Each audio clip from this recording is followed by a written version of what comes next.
Just to get a glimpse beyond the illusion by TinyButFierce.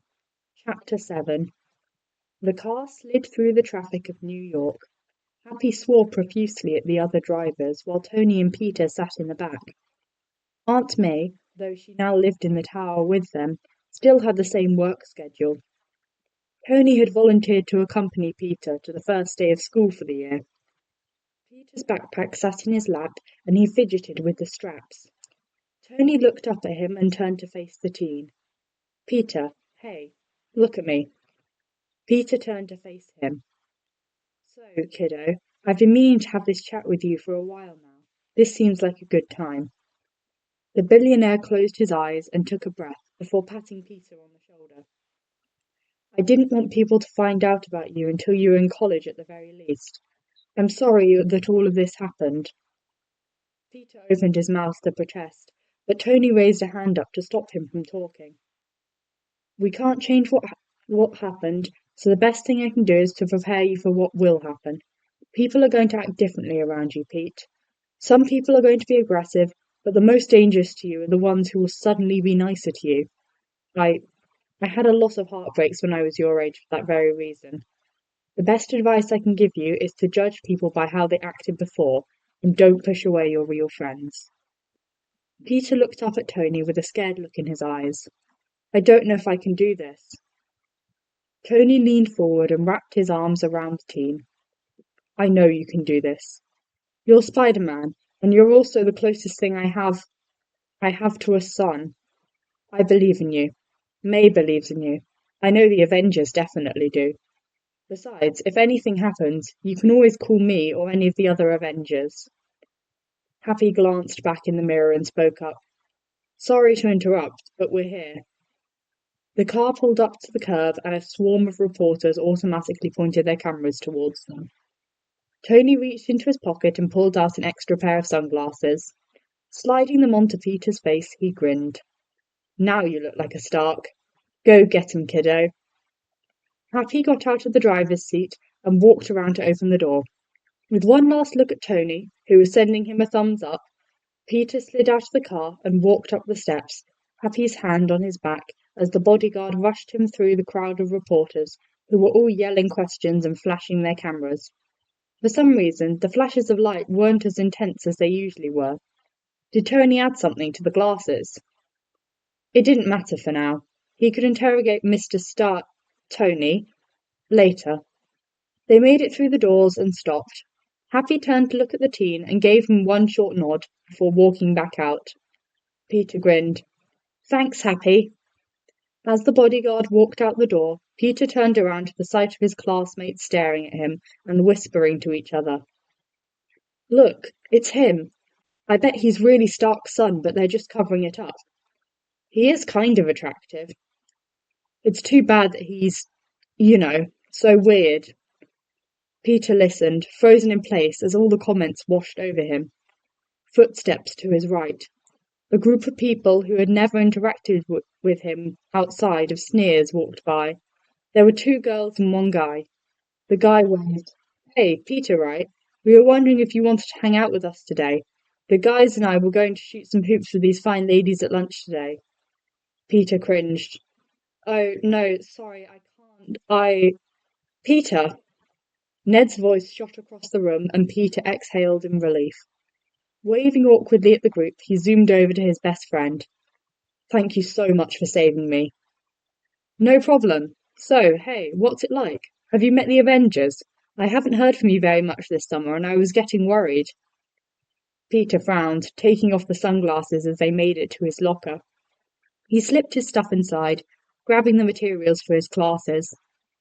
"I'm sorry. With all the stuff that happened this summer, went by really quickly, and it was a mess." "No apologies. I get it.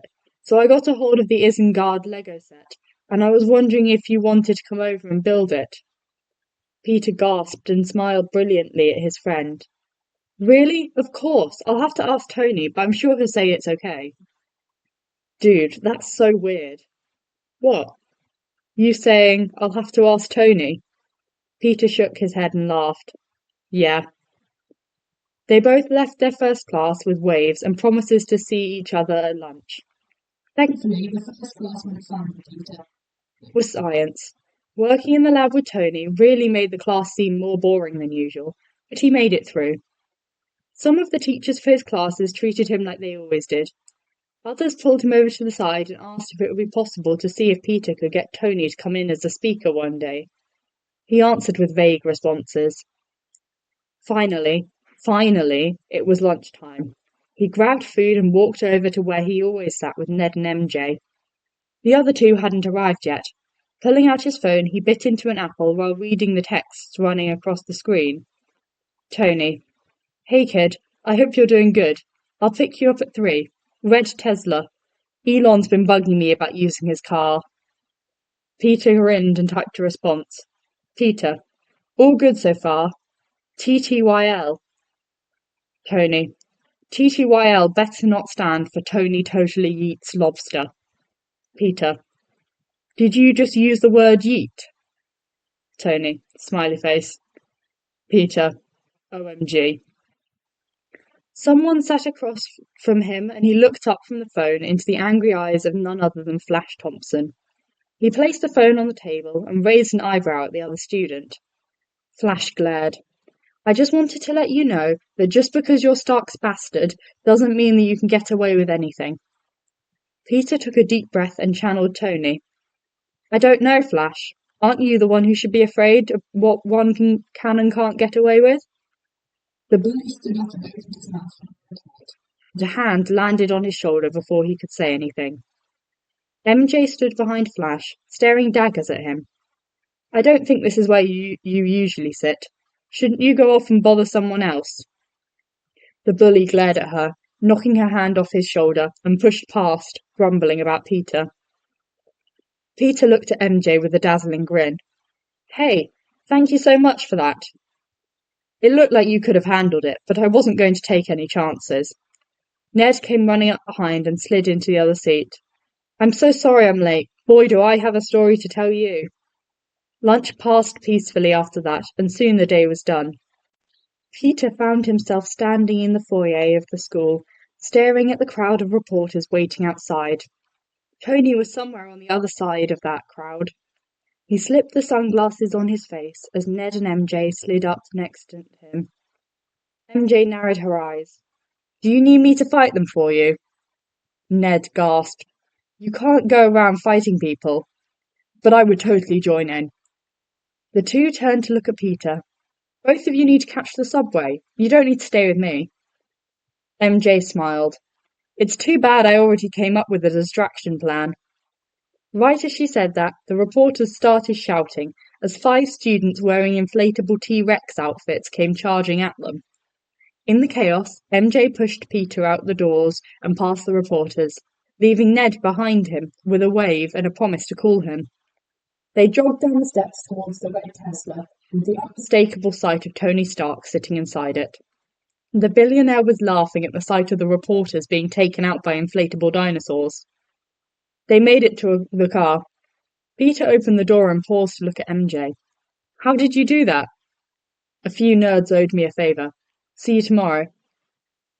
The team walked away and Tony pulled the car out of the lineup of parents. The reporters looked up just in time to see them go and swore at their misfortune. The inflatable dinosaur skipped off, their job done. Tony looked over at Peter and smiled. How was the day, kid? The teen returned the smile. Good.